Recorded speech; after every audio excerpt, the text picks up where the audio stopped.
All right, old school NBA fans, self-research, NBA facts. Got another video for you. As always, thanks to anybody who watches my videos, subscribes to my channel. I really appreciate it. In this video here is one that I've been meaning to do for a little while, and it goes to the heart of the 2011 finals specifically. We've heard many people claim now that LeBron lost to Dallas and Dirk Nowitzki being the best player, the finals MVP and all that, it validates Dirk Nowitzki. So now he's considered tough competition because he beat Miami with LeBron and Dwayne Wade and all that. Because there's no way they could have lost to just some team. Oh, no. That totally validated Dirk as a superstar, raising him through the stratosphere. I've heard all this. Well, I'm here to say that there's other players that Michael Jordan played that should be getting similar respect, maybe even more so, and I'll be getting into that. We all know how the media makes a big deal about all the Hall of Fame stuff because it feeds into the LeBron narrative. Only in the finals, though. They just go right to that because that's who LeBron got crushed by. So that is a big deal per them because that's their narrative. Dirk Nowitzki, when he was in the playoffs, his first 4 years, he had another prime top 75 player on his team, a two-time MVP winner on his team from 2001 through 2004, and that would be Steve Nash. In 2001, they won, 53? They were 53-29. They won one round in the playoffs. Then they got beat. In 2002, they won one round as a 57-win team, got beat. In 2003, as a 60-win team, Dallas won 2 rounds in 7 games each and then lost in the Western Conference Finals in 6 games. Dirk was injured, but he played the first 3 games and they were already down 2-1. And then the last season in 2004, as a 52-win team, they got beat by Sacramento in 5 games. So from 2001 to 2004, in the Nowitzki-Nash era, they were 19-23, one time getting past the second round. Okay, whatever, fine. So from 2005 to 2007, those 3 years, Dirk did not have a Hall of Fame or a top 75 player, but they still were a very good team. In 2005, they won 58 games. They won the first round in 7 games. They beat Houston. They lost to Phoenix in 6. Okay, fine, whatever. Dirk Nowitzki in the 2006 finals, they were a 60-win team. They had a 2-0 lead in the 2006 finals, lost 4 straight, lost 4-2. Okay, fine, it happens, whatever. But then, the next season in 2007, Dirk Nowitzki wins his only MVP. They have a 67-15 record. They're upset by 42-40, 8-seeded Golden State. That's a tough loss right there. I mean, that is a stain. Both those are big stains on your resume. Dirk Nowitzki's career playoff record, when it comes to series played, is 14 wins and 15 losses. So this guy actually lost more series than he won. And I understand he played in a tougher conference, but they had a good team, a lot of years, good records, that kind of thing. In individual games, Dirk Nowitzki's record is 70-75. Now remember, the big deal about the Hall of Famers and all that stuff, he had Nash for years. And then he had Jason Kidd for years. Had all that. Then he even had Vince Carter. Dallas did not win a series after 2011. Didn't happen.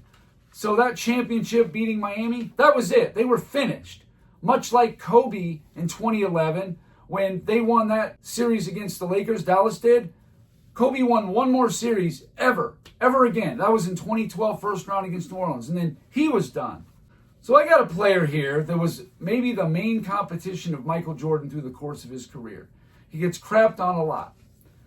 Here's a guy, Patrick Ewing, who never played with a prime Hall of Famer or a top 75 player on the Knicks. Didn't happen. 15, 16 seasons? Never happened. He played with, Bernard King for 6 games. He was injured or whatever. And Maurice Cheeks, over the hill Maurice Cheeks in 1990 or something, whatever it is. Certainly not a prime Hall of Famer, like I said. Since it's such a big deal about these Hall of Famers thing, then what Ewing did was nothing short of amazing.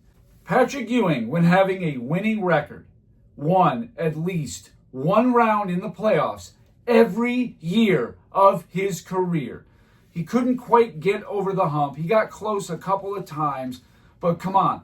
They were serious competition. Just because the Bulls beat them does not mean that they were scrubs or bums. And I'm just tired of these narratives out there. It's ridiculous. It's a joke. It's what it is. Patrick Ewing came back from 0-2 down to beat Boston in 1990. That's Bird, that's McHale, that's Parrish. You want to say they're over the hill and washed up? That's fine. You can say that.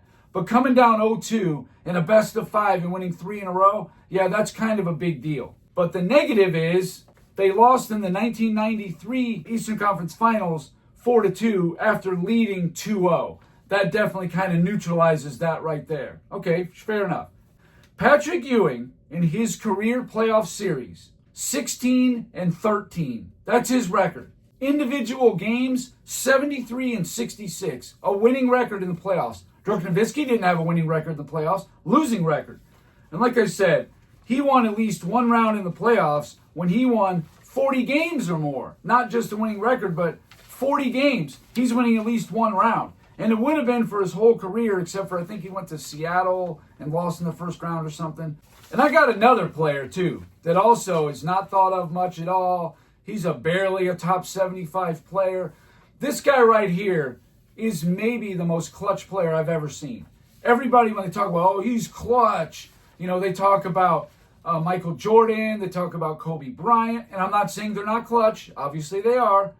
But what about Reggie Miller? Reggie Miller did some of the most clutch stuff I've ever seen.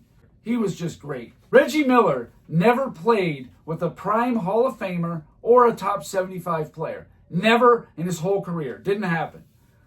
Reggie Miller in his career playoffs was 14-14 in playoff series. And keep in mind that this is a guy that early in his career had some of the worst defenses in the league. They were like bottom 5 or 6 for like his first 5 seasons. He just did not have any defensive help at all. They were 1990, 91, 92, 93. Those first 4 years, he got beat in the first round all 4 years because he just had nothing else. They had like Detlef Schrempf. Rick Smith was starting to come into his own. But not until the Davis boys came there, then it changed their fortunes. Now they're actually competitive. Reggie Miller in individual games, playoff games, 73-71, a winning record in the playoffs. Again, Dirk Nowitzki cannot say that. The only team to push the Bulls to 7 games from 1996 to 1998 was the 98 Indiana Pacers.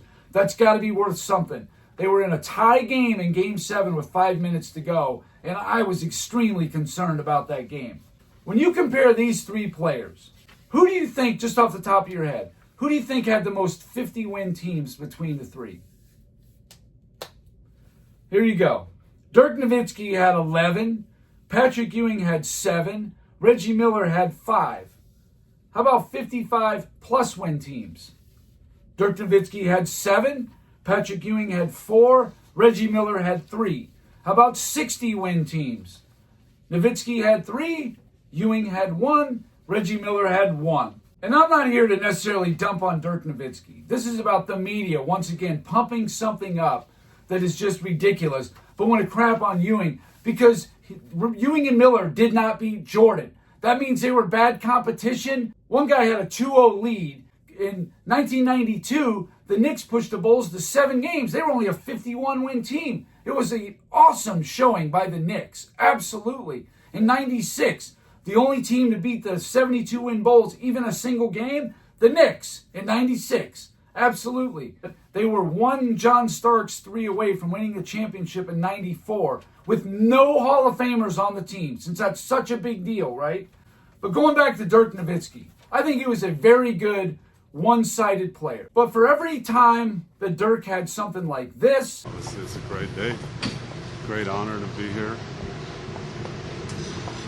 Still a little sad about how things happen in the postseason, but this is an award for a regular season, and it's great. Great pleasure to introduce to you and to present the 2006-2007 NBA Most Valuable Player Award to Dirk Nowitzki. Come on up here, Dirk.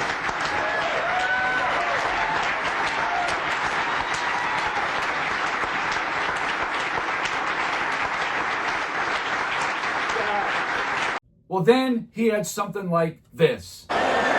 What a playoff. The Heat, the defending champs, go out in 4 straight. The Western Conference champions down 3-1.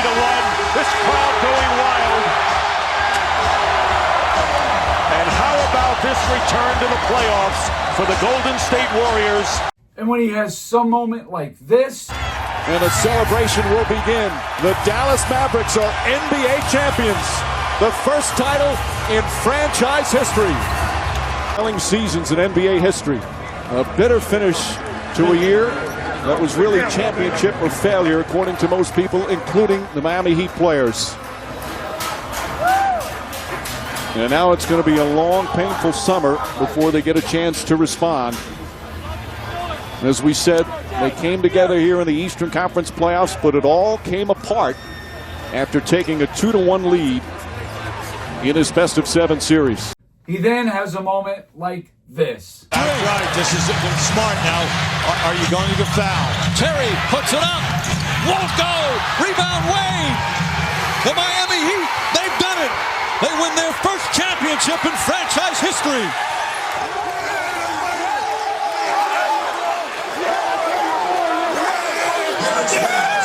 And that would be losing the 2006 finals when you're up 2-0. A great player, you got to win that series in the finals. You know, I mean, I know Ewing lost one too. He was up 2-0, but it did come down to a single play. But I'm just saying that Dirk Nowitzki had a good team. Much better teams than Ewing or Miller had. No, that can't even be debated. But I know he played in a better conference, absolutely. But at the end of the day, Reggie Miller won the same number of playoff series that Dirk Nowitzki did. That's crazy, right? 14. Patrick Ewing actually won more playoff series than Dirk Nowitzki did.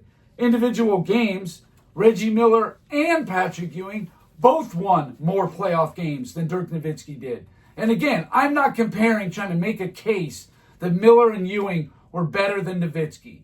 Nowitzki's clearly was better than Reggie Miller. But Reggie Miller was no slouch. He was no pushover bum. And he was definitely clutch. And he gave the Bulls all they could handle in that 98 Eastern Finals. Now, when it comes to Ewing, it's much closer. I give Nowitzki the edge. Sure, he's got the MVP and the Finals MVP, but it's not just about hardware. It's the whole ball of wax. Patrick Ewing always gave a good showing in the playoffs when he was on the Knicks. Always. He didn't get embarrassed, ever. The only times he got beat in the first round, he's on like a 39 win team. What do you expect? Playing like the Bulls or the Celtics. I think 88 they played the Celtics. Or 91 they played the Bulls. 90 they played the Bulls. Never had a bad showing. Always getting at least that one playoff win. Always. And that's just what I'm saying. Dirk didn't have that. Dirk Nowitzki has the biggest upset in NBA history on his resume.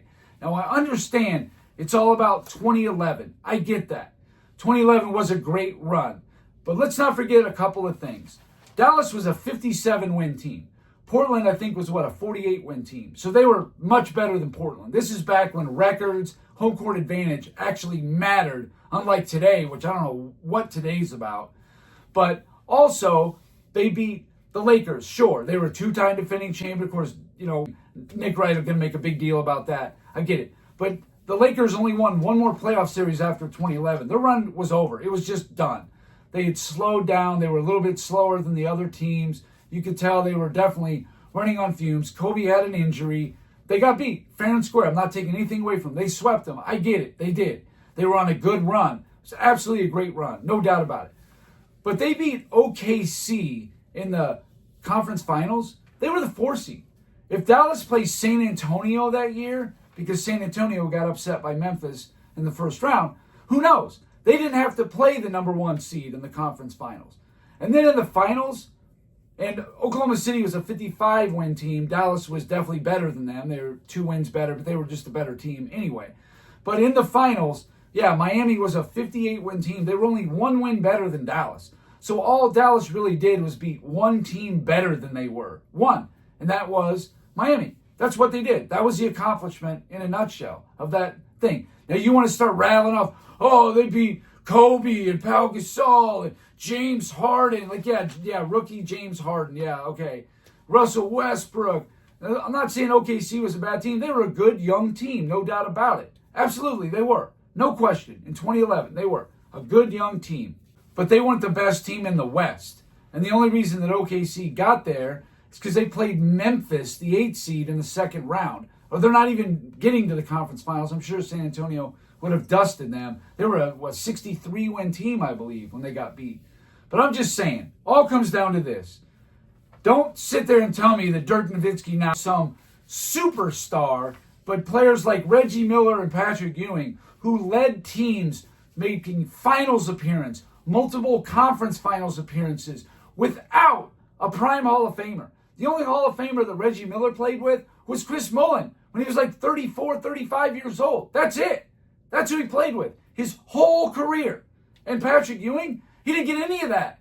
He had good, solid players, and that's the whole point. They were a team. They weren't just pieces. You know, Shannon Sharpe, Nick Wright, all these guys think is either you're a Hall of Famer or you're a bum. It's ridiculous. I'm so sick of these guys. Dirk Nowitzki, individually, yeah, he might have been a little bit better player than Patrick Ewing. He was definitely better than Reggie Miller. But I'm saying that the Pacers and the Knicks in the 90s, specifically the Pacers in the second half of the 90s and the Knicks in the first half of the 90s, were absolute, legitimate, tough, physical competition. Anybody who doesn't think so doesn't know what they're talking about. Don't tell me these guys were bums because they couldn't beat Jordan. Never heard that stuff in my life until 10 years ago when people like Shannon Sharpe and Nick Wright emerged out of nowhere when Clutch was obviously doing its infiltration into sports media. What a joke. And people, they listen to it, they gobble it up, and they run with it and think it's gospel. It's not gospel, okay? Dallas in 2011 was an absolutely beatable team. Miami was up on them 2-1. They should have beat them. LeBron didn't show up. That's what happened. It wasn't that Dallas's run was so magical, Miami couldn't do anything about it. LeBron couldn't stop Jason Terry, and he couldn't smash him on the other end. That's what happened. I mean, I even remember looking at Game 6. LeBron's numbers weren't terrible. He didn't shoot enough or whatever. Chris Bosh was 7 for 9. Why was Chris Bosh 7 for 9 and didn't keep getting the ball? Get the ball to Bosh. He's having a good game. See, that's the difference right there, too. Michael Jordan would recognize that, like, oh, John Paxson's going off over here. Let me feed him the ball. So he hits 8 shots in a row in the 91 Finals Game 2. Stuff like that. The recognition, the big separator in my mind. Anyway, that's all I got for this video. Thank you guys for watching. If you liked it, please hit the like button. If you wouldn't mind sharing the video, that would be great. If you haven't subscribed already, please do. I've been giving daily content. And that's it. Until next time.